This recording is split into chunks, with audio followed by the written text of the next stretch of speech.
Jordan Burroughs is a bad dude, but I want you to think back to a time where he wasn't the greatest of all time. I want you to think back about a time in 2011 where he was just coming out of college and we weren't sure. You can say that you were, but nobody knew. Really, nobody knew that he was going to go on to rattle off 5 World Olympic gold medals, but he did.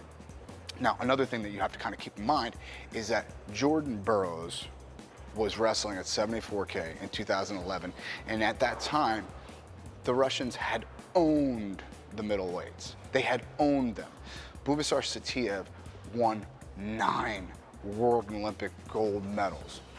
And then he passes the baton off to Denis Sargush. Sargush rattled off in 2009, 2010.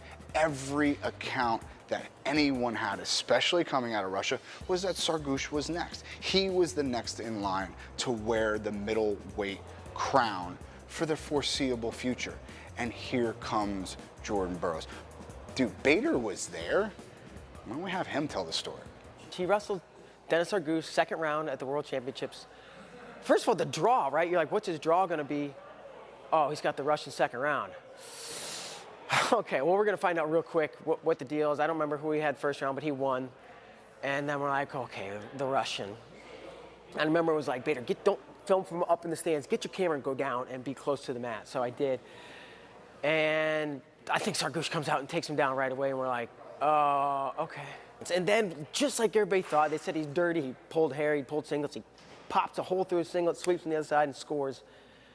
And it's like, okay, now they're not going to change it, right? They look at it on the video review. You see the hole in his singlet. Zeke's like freaking out. And it's like, but holy cow, poise, calm. I think he wins the second period by barely not getting taken down. Oh, okay. And then that third period, you kind of see a momentum shift. Maybe Sargush broke a little bit, or maybe we just saw what we later found out Jordan could do, and that's like, dude can turn it on when it matters, and he can stay poised and calm, and he won. And then, the moment I truly believed he could win is when he beat Sargush. It was like, now it's his for the taking. One more thing that you have to kind of consider when you're talking about the rise of JB is that he brought the sport with him. And maybe it wasn't all his doing, but the sport certainly grew with JB. Think about it, man. When Bader was at the World Championships in 2011, it was quite simply him with a handy cam, just taking video, putting it up on the site, hoping for the best. Now everything is streamed, but at that time, you gotta understand that we all kind of lived on message boards, and we were just hoping that USA Wrestling or Flow would be able to upload footage just so we could see it. Just happened to have some downtime, my dad, my brother, and I, sitting around and refresh, nothing's there. So you're talking, you're making small talk. And when you would refresh and a match would pop up, it's like, all right, conversation's on pause. Let's get this up. Let's all get around the computer. And I mean, I don't even think we had probably super reliable internet back then too. So even for a video to load, maybe you'd watch part of it and then it would pause, and then you'd watch part of it. And one of the first matches I remember from 2011 World Championships was Nick Simmons spladling the life out of this dude from Moldova. Yeah. And man, we saw more of this Moldovan man than anybody should have ever seen. But the biggest thing was waiting for Burroughs, and then refresh. Here's a Burroughs match. Let's see what happens. And there was so much suspense around waiting for even the matches to load. And then when the matches would load, there was more suspense because of the kind of battles Burroughs would get into.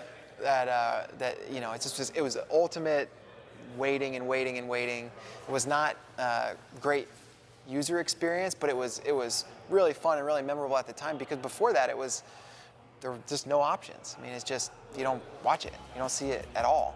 Okay, look, when we're talking about the rise of JB, the rise of Jordan Burroughs as one of the greatest of all time, did we know? No, of course not, but there were some clues, right? One of the clues, and only the greats really can do this at the highest level, is the ability to adapt and learn in the middle of a match. In 2011 at the World Championships, he's wrestling Sargouche. He gets taken down in like the first 15 seconds of the match, and he does it by taking a single leg. Sargouche scores on his single leg. Well, guess what? Sometime in the second, third period, he takes the same single leg and he learns from it. This is what I'm talking about. Check this out, right? So he gets in on a single leg, and now Sargouche starts to defend, and when I say he starts to defend, I call it closing the door on the head, right? So this is JB's head. I know it looks a little fuzzy, but trust me, it was 2011. This is the best we could do, okay?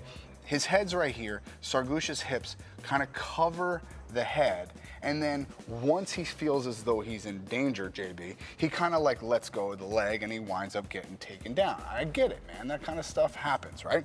So you're seeing him drop the leg, get taken down. Now, stop it right there, okay? Second part of this video is really important because you see him literally learn and adapt from the first takedown. This is what I'm talking about, right?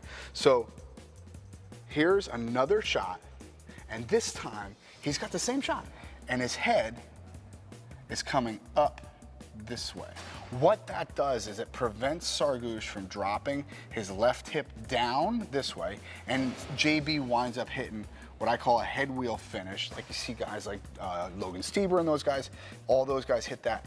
This is an easy finish now because he prevents the hip from actually dropping on him, and he winds up getting a takedown himself. This is what Ice did. So again, did we absolutely positively know that he was going to be the greatest of all time? No, of course not. But man, there was definitely clues there. He was dropping breadcrumbs, letting us know, man, I can do this and I can do it at the highest level.